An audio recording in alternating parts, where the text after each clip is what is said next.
Clash of the Castle is setting up to be one of the best PLEs of the year. So it's time for me to throw my hat in the ring, and here are my predictions for who's going to win at Clash of the Castle. So barring any last minute changes on Friday Night SmackDown, this will be the 5-match card for Clash of the Castle this Saturday. And I don't expect any other matches to be added because during the Triple H or the Paul Levesque era, we have typically gotten 5 matches at B tier PLEs, and Clash of the Castle would be considered a B tier, even though the crowd is going to be S tier. Now the first match I want to cover is for the biggest title that we have, which is Cody Rhodes versus AJ Styles for the undisputed WWE Championship in an I Quit match. I still can't believe the amount of complainers on the internet wrestling community who are complaining about this match, and let alone complaining about Cody Rhodes' reign so far, who has put on 2 5-star matches, and this probably won't be a 5-star match, it'll be like a 33-star match. Cody Rhodes and AJ Styles are 2 of the absolute best in the world right now, and they are going to be in an I Quit match. You know for a fact that AJ Styles, who is towards the end of his career, looking to retire soon,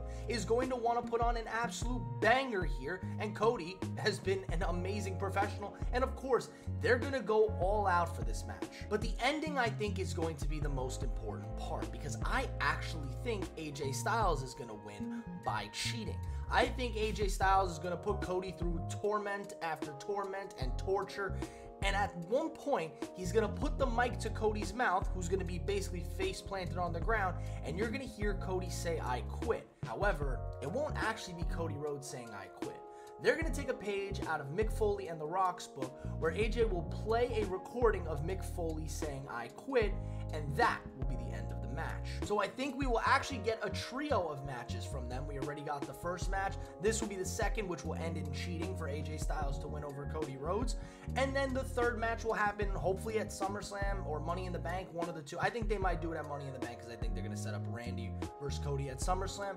But yeah, this match should be great. It's going to be incredible. And like I said, I generally expect AJ to play the recording of Cody saying "I quit," which we have from several past experiences or, promos he's given. So yes, I actually have AJ Styles winning this match. There's about a 99.9% chance I'm wrong with that prediction, but if I was right, you're gonna come back to this video. Anyways, the next match, the unholy union of Alba Fire and Isla Dawn versus Zoe Stark and Shayna Baszler versus our current women's tag team champions Bianca Belair and Jade Cargill. This match is purely put together to have a match for Jade and Bianca.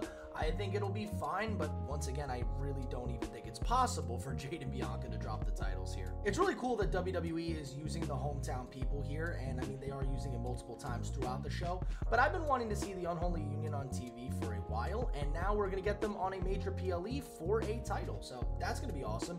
But I do expect Jade and Bianca to win, and obviously Jade is going to get the pin, and unfortunately, it's probably going to be on one of the Isla Dawn or Alba Fire. Next up is what could be the best story going on right now in all of professional wrestling, which is Chad Gable's pursuit of the Intercontinental Championship away from Sami Zayn. The most important thing going on right now doesn't even involve the Intercontinental Championship. It involves Chad Gable's treatment of Alpha Academy, but specifically his prized protege, Otis. We have all come to realize that Otis is somebody us WWE fans will root for no matter what. He is so over with the crowd every single time he plays this role of somebody getting taken advantage of by whoever else, and you just want to see him be happy and succeed. Chad went from taking Otis into Alpha Academy, becoming the prized pupil, and they have won tag team gold, but Chad's heel turn has turned him against everyone in Alpha Academy, berating them weekly, but specifically the slaps to Otis have broken our heart. Now, we have recently seen Otis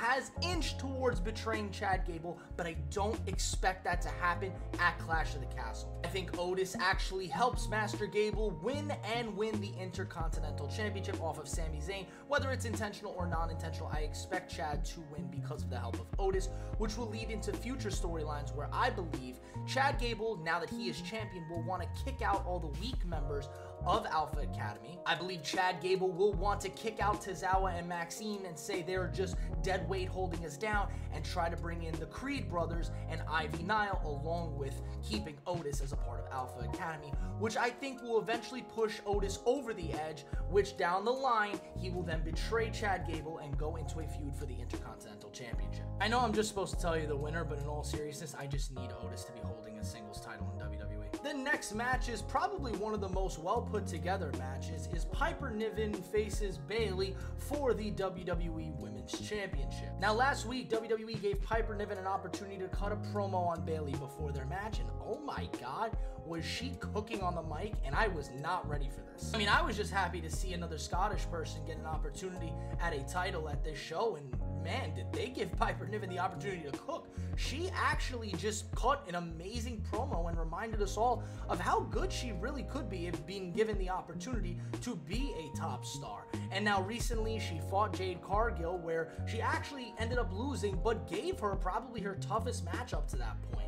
She has slowly been booked as a pretty unstoppable force, and now she's going to get the opportunity to face Bayley.